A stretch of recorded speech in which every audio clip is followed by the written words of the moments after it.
Autopsy just released today.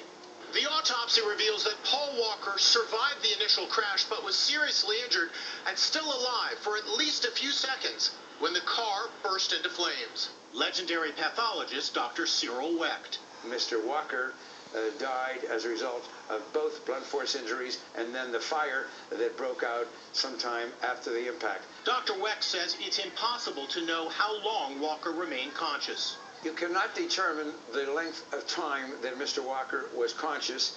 You can get a little feel based upon the amount of carbon residue found on the lining of the respiratory tract, the windpipe. So you can get a bit of a feel as to whether or not he died within a matter of a minute or two, or whether he lived longer.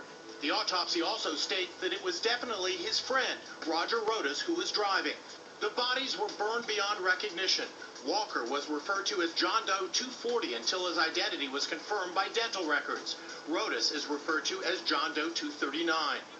And a story of Paul Walker's incredible generosity is emerging. This couple says Walker paid for their $10,000 engagement ring.